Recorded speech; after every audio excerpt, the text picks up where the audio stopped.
On the 23rd of March 2020, the United Kingdom for the first time went into a nationwide lockdown, implementing the Health Protection Coronavirus Restrictions Regulation Bill, restricting the public's movement and encouraging social distancing to prevent the spread of COVID-19. And, basically cancelling all our summer plans. I'm not upset. However, this is all in an effort to protect its citizens and ease the stress on the National Health Service and protect the economy. So why the are still some people not isolating themselves?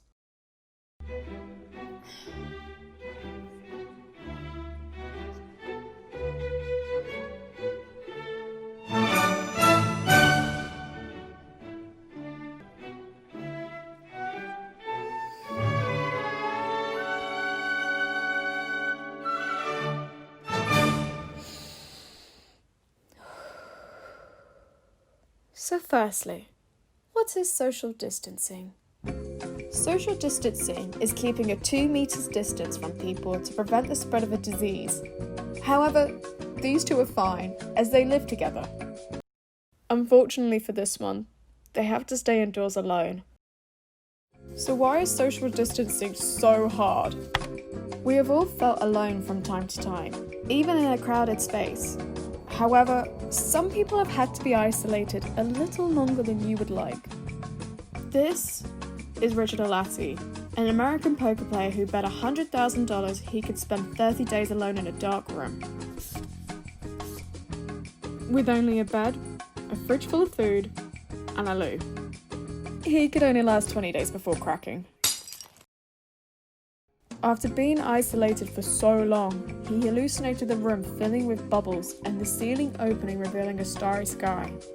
Being isolated like this can cause depression, anxiety, heart disease, and even premature death.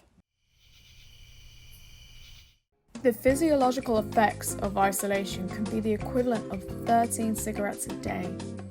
So why is it so damaging for humans to isolate themselves? Humans are very social creatures and form many relationships over our lifetime. Since birth, humans are dependent on their parents to help keep them alive. Sorry, Bobbeth.